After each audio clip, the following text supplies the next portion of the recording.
नमस्कारः। अद्य एकस्मिन् समाचारपत्रे मया एका वार्ता पठिता। तस्यां वार्तायां श्रीमती रश्मि मन्दिराणां मूर्तीनां कृते तथा च गृहेषु विद्यमानां मूर्तीनां कृते नवीनानि वस्त्राणि निर्मितं करोति इति वार्ता आसीत्। अधुना श्रीमती रश्मि मया सह अस्ति। नमस्कार। किन्तु सा संस्कृतं न जानाति, अतः अहं हिंदी भाषायामेव प्रश्नान् पृच्छामि। हाँ रश्मि जी, आप ये बताइए, जैसे मैंने आज एक पेपर में पढ़ा कि आप मूर्तियों के लिए वस्त्र बनाती हैं, नए नए वस्त्र बनाती हैं, और वो भी आपने हज़ारों में बना रखे हैं, मंदिरों के लिए बनाती हैं, जो मूर्तियां लोगों के घरों में हैं उनके लिए बनाती हैं। तो ये आपने कैसे शुरू किया, कैसे उसकी शुरुआत हुई, कैसे आपको ये आइडिया आया और कैसे आपकी इसमें इन्वॉल्वमेंट इतनी गहन हो गई कि आप इतना ज़्यादा इसमें इन्वॉल्व हो रखी हैं? देखिए सर, हम एक हिंदू राष्ट्र के अंदर रहते हैं और जिस मतलब हिंदू बाहुल्य राष्ट्र कह सकते हैं। हालांकि यहाँ पे तो हर धर्म के लोग रहते हैं, लेकिन जो बहुसंख्यक हैं वो हिंदू हैं, और हम लोग क्योंकि हिंदू हैं तो हम अपने विचारधारा के अनुसार कार्य करते हैं। जी। तो हमने मतलब जिस तरीके से हमें संस्कार दिए गए या बचपन से हम आज तक जो बड़े हुए, तो धर्म को प्रति जो हमारी आस्था है, और हर व्यक्ति जो भी इस माहौल के अंदर रहता है कहीं ना कहीं ईश्वर के साथ कनेक्ट करता है किसी न किसी रूप में। बिल्कुल सही बात। और ईश्वर कहीं ना कहीं हमारे चारों तरफ हमें महसूस होता है। हमें ऐसा लगता है कि मतलब हम खाना खा रहे हैं तो हमारे साथ ईश्वर है, हम दुखी हैं तो हमारे साथ ईश्वर है।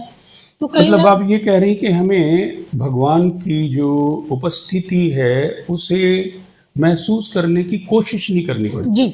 वो हमारे एक जो है ना मन का एक भाग ही बन रखा है। तो एक नेचुरल सी हमारी वो है। जी जी, बिल्कुल सही। और जब कहीं मतलब ये आप कह सकते हैं इस बात को कि हमें ऐसा लगता है कि ईश्वर से हमें बहुत मदद भी मिलती है, सुख में भी दुख में भी, और एक साथी की तरह वो हमारे साथ हमेशा रहते हैं। बिल्कुल बिल्कुल बिल्कुल। तो हमें भी कहीं ना कहीं लगता है कि हमें ईश्वर के लिए कुछ ना कुछ करना चाहिए, और अपनी क्षमता के हिसाब से हर व्यक्ति को जो भी वो उन्हें दे सकता है वो मेरी जो ये पहल है वो इस चीज से ही रिलेटेड है। और मैंने एक्चुअली अपना जो एजुकेशन है वो इस फील्ड में ही किया था किसी समय में। अच्छा। और टेक्सटाइल से ही मेरा सारा एजुकेशन था।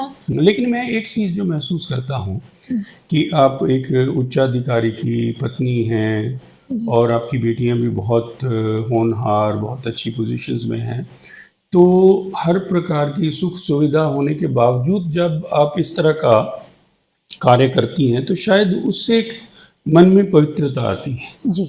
और मैंने देखा है कि इस तरह करने से हमारे मन का जो एक अहम है वो कम होता है। तो आपको भी ऐसा महसूस होता है? जी। अच्छा।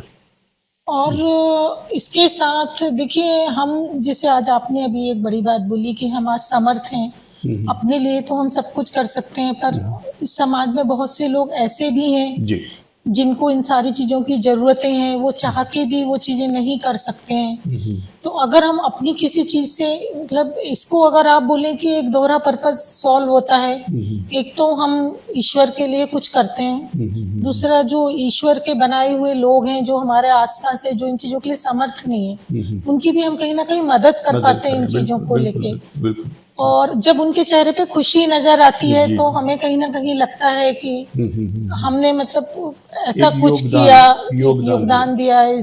जी जी।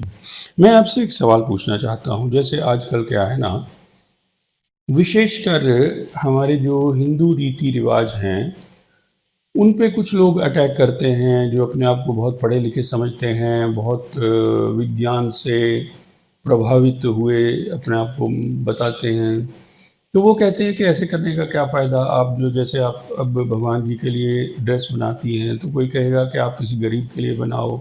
इस दौरान में मतलब कई सारी चीजें ऐसी हुई कि मुझे ऐसा लगता है कि जिनके पास करोड़ों रुपए भी हैं और उनको अगर ये चीज अवेलेबल होती है तो उनको ज्यादा मैंने उस चीज के लिए हाँ, बिल्कुल सही। ये कि भाई मैं सबसे सुंदर चीज, सबसे अच्छी चीज ले जाके उनको दे रही हैं। उनको दूं। दूसरा मुझे ये लगता है, मैंने जो कई बार महसूस किया है ना, जो कि शायद जो लोग भगवान के साथ नहीं जुड़ पाए हैं, जो मैं सोचता हूँ उनका दुर्भाग्य है जी कि उनको भगवान के साथ जुड़ने का अवसर नहीं मिला है, वो शायद इस बात को नहीं समझ पाते हैं कि हमारे जैसे जो आस्था रखने वाले व्यक्ति हैं, उनके लिए भगवान जो हैं वो घर का एक मेंबर ही बन जाते हैं। जी जैसे अब हम गोपाल कृष्ण की बात करते हैं, तो वो गोपाल कृष्ण जो है छोटे से बच्चे की तरह हमारे इर्द गिर्द खेलते से दिखाई देते जी हैं। हम भगवान शिव की बात करते हैं तो ऐसा लगता है कि उन्होंने वो हमारे इर्द गिर्द एक कवच बन गए हैं। तो शायद ये जो एक भावना है, जैसे आपने अभी बात करी ना, बहुत अच्छी बात करी आपने, कि हम भगवान की जो प्रेजेंस है उसको हम महसूस कर पाते हैं। जी तो ये बहुत बड़ी एक उपलब्धि बचपन में दे दी जाती है। जो आपने संस्कारों की बात की कि हमारे संस्कार ऐसे हैं, तो अब अनफॉर्चुनेटली कुछ लोग हैं जिनको ये संस्कार नहीं दिए जाते हैं, तो वो इस चीज़ को महसूस ही नहीं कर पाते हैं कि ये भगवान जो है वो आस्था वाले व्यक्ति के लिए भगवान क्या है, इस चीज़ को वो महसूस नहीं कर पाते। देखिए सर, इसके दो फैक्टर हैं एक्चुअली। एक तो आप ये कह सकते हैं कि इनको वो संस्कार ही नहीं मिले, बट कहीं ना कहीं इतना लाइफ का टाइम निकल जाने के बाद मुझे ये फील होता है कि शायद वो इंसान जो इतने अपराध करता है, भगवान को नहीं मानता है, पर कहीं ना कहीं किसी मुसीबत के दिन वो भी भगवान के पास ही जाता है। बिल्कुल बिल्कुल। तो ये चीज़ तो मैंने भी देखी है। और मुसीबत या परेशानी तो देखिए मानव जीवन के साथ है ही। जी। जब भी वो परेशानियां आती हैं तो मुझे लगता है शायद जो लोग धर्म को नहीं मानते, धर्म का भेद भी खत्म हो जाता है और उस पल पे उस परेशानी से बाहर आने के लिए वो सब कुछ करने को तैयार होते हैं। और इस सारे सफर के दौरान काफी चीजों और काफी लोगों से संपर्क हुआ। और खाली मतलब देखिए, मैंने एक्चुअली ये काम कभी भी इसलिए नहीं किया कि मुझे कोई नाम मिले। एक सेवा की भावना से ये चीज शुरू किया, पर इस काम ने कई बार मुसीबत की घड़ियों में मुझे भी संभाला। बिल्कुल। और वो चीज अगर लोग समझ जाएं, पर वो अनुभव के बिना लोग स्वीकार नहीं करते हैं उस चीज को। और शायद जो बाहर के माहौल से, जो हिंदुस्तान का पुराना कल्चर है, तो लोग उन चीजों को बाहर के माहौल से जोड़ के तो दिख लेते हैं। जैसे एक फ्रूट का बाहर का छिलका होता है, लोग उसको देखते हैं, पर अंदर जो पल्प है, जो बीज है, उसकी बिल्कुल वही बीज ही तो सब कुछ है ना। बिल्कुल। अगर आप बीज को ही छोड़ देंगे तो आपको फ्रूट कहाँ से मिलने वाला है? वो तो फोक हो जाएगा। हाँ, जी। तो एक जो, जैसे मान लीजिए, मैं आपसे एक आखिरी सवाल पूछना चाहूँगा जी कि जैसे मान लीजिए एक मूर्ति है, मान लीजिए किसी मंदिर में लगी हुई है, आप उसके लिए एक ड्रेस बनाती हैं, बड़ा सुंदर वस्त्र बनाती हैं, तो वो बनाने के बाद जब वो आप पहने हुए देखती हैं तो आपको कैसा लगता है? भाई साहब, अगर मैं आपको सच बोलूं तो मुझे तो ये फील आता है कि जैसे मेरे पास एक बहुत सुंदर सा बच्चा था, मैंने, ये मेरा एक बेटा है या बेटी है, तो उसको पहना के मतलब मुझे आंतरिक इतनी ज्यादा खुशी होती है।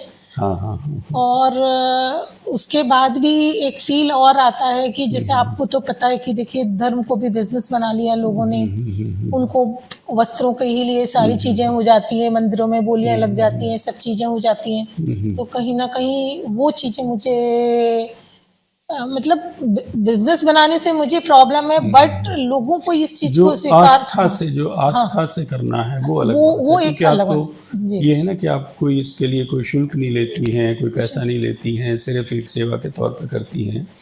तो मैं आपकी उस भावना को समझ पा रहा हूँ कि किस प्रकार से आपका बनाया हुआ वस्त्र जो है आपको उस मूर्ति के माध्यम से भगवान से जोड़ देता है। जी।